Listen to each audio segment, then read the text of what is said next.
সরকারি কর্মকর্তা কর্মচারীদের জন্য অন্তর্বর্তীকালীন সরকার যে সিদ্ধান্ত নিল মহার্ঘ ভাতার বিষয়, সেটা কিন্তু অত্যন্ত গুরুত্বপূর্ণ এবং ইতিবাচক। সেই সম্পর্কে আজকের ভিডিওতে থাকবে। এবং 50% মহার্ঘ ভাতা বাস্তবায়ন সহ 7 দফার দাবিতে কিন্তু লাগাতার আন্দোলনের ঘোষণা দিয়েছে কর্মচারী ফেডারেশন এবং এই কর্মরতদের যারা আছেন, এমনটা কিন্তু জানানো হচ্ছে আজকের ভিডিওয়ে, সেটাও জানিয়ে দেওয়া হবে। এবং মহার্ঘ ভাতার বিষয়ে যে মহার্ঘ ভাতার পর কিন্তু আর বাতিল হয়ে যাবে যে 5% প্রণোদনা আছে, সেটাও কিন্তু বাতিল হয়ে যাবে। তো চলুন মূল আলোচনায়। এখানে যেটা প্রথমে বলা হচ্ছে যে মহার্ঘ ভাতার দাবিতে আপনারা জানেন যে ইতিমধ্যে 50% মহার্ঘ ভাতা এবং পে স্কেল বাস্তবায়ন সহ 7 দফা দাবিতে কিন্তু লাগাতার আন্দোলনের ঘোষণা দিয়েছেন 11তম থেকে 20তম গ্রেডের কর্মচারীরা।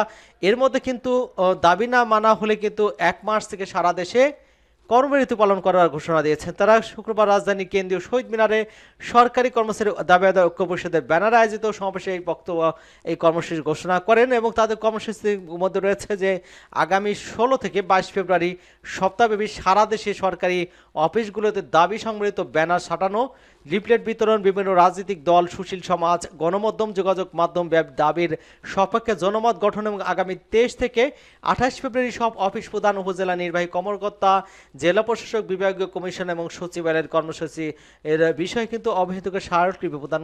এসব বিষয়ে কর্মসূচির পরে দাবি বাস্তবায়ন না হলে কিন্তু 1 মার্চ নিজ নিজ প্রতিষ্ঠানে উপস্থিত থেকে কর্মবিরতি পালনের ঘোষণা দেওয়া হবে বলে জানান তারা। এখানে যেটা স্পষ্ট ভাষায় বলে দেওয়া হয়েছে যে যদি তাদের দাবি মানা না হয় সেক্ষেত্রে কিন্তু 1 মার্চ থেকে তারা কঠোর কর্মসূচি অর্থাৎ কর্মবিরতিতে যাবেন, এমনটা কিন্তু জানানো হচ্ছে। এবং অন্য আরেকটি সংবাদ, সেটা বলা হচ্ছে যে সরকারি কর্মকর্তা কর্মচারীদের মহার্ঘ ভাতার বিষয়ে যা জানালেন অর্থ উপদেষ্টা। সরকারি কর্মকর্তা কর্মচারীদের মহার্ঘ ভাতার বিষয়ে এখনও কোনো সিদ্ধান্ত হয়নি বলে জানিয়েছেন অর্থ উপদেষ্টা ডক্টর সালাউদ্দিন আহমেদ। সচিবালয়ের বিটের সাংবাদিকদের সংগঠন বাংলাদেশ সিকিউরিটি রিপোর্টার্স ফোরামের আয়োজিত দেশের অর্থনীতিতে রেমিটেন্সের ভূমিকা বিষয়ক মত বিনিময়ের সভায় তিনি একথা বলেন। উপদেষ্টা বলেছেন, আন্তর্জাতিক মুদ্রা তহবিলের শর্ত মানা হয় না, এজন্য অনেক সময় বলা হয় আইএমএফের শর্ত ফেল করেছে বাংলাদেশ।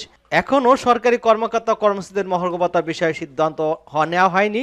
সরকারের আয় ব্যয় ব্যালেন্স করতে হয়, শিক্ষকদের অনেক দাবি রয়েছে জানি তিনি বলেন। আমরা দেখেছি আগামী বাজেটে তাদের জন্য কি করা যায় চেষ্টা করে যাচ্ছি।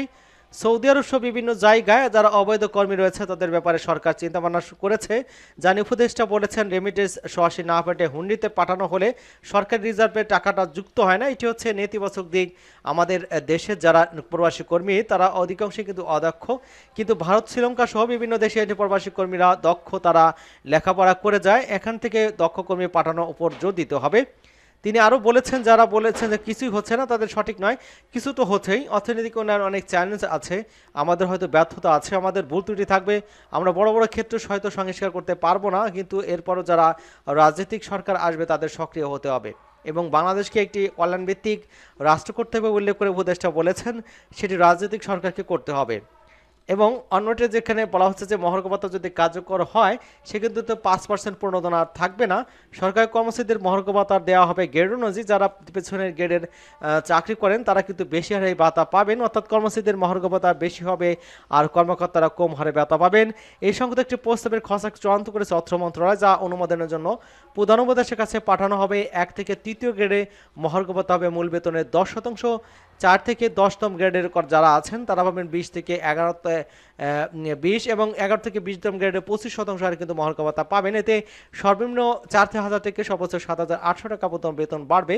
স্কেলের মারফেসের কারণে কেউ 4,000 টাকার কম এই ভাতা পাবেন না। তবে মহার্ঘ ভাতা কার্যকর হওয়ার পর আগে সরকারের দেওয়া 5% বিশেষ প্রণোদনা সুবিধা কিন্তু আর বহাল থাকবে না। অর্থ মন্ত্রণালয়ের কর্মকর্তারা এই গণমাধ্যমকে যত জানিয়েছেন, তারা আরও জানিয়েছে যে পেনশন ও ভোগ্যরত কর্মকর্তারা কর্মচারী মহার্ঘ ভাতা পাবেন এবং সরকারের প্রধানের কাছে বেতন ভাতা বাড়ানোর প্রস্তাব দিতে হলে সংশ্লিষ্ট মন্ত্রণালয় কিন্তু বাড়তি অর্থ যোগান কোথায় হয় সেটা কিন্তু উল্লেখ করতে হয়।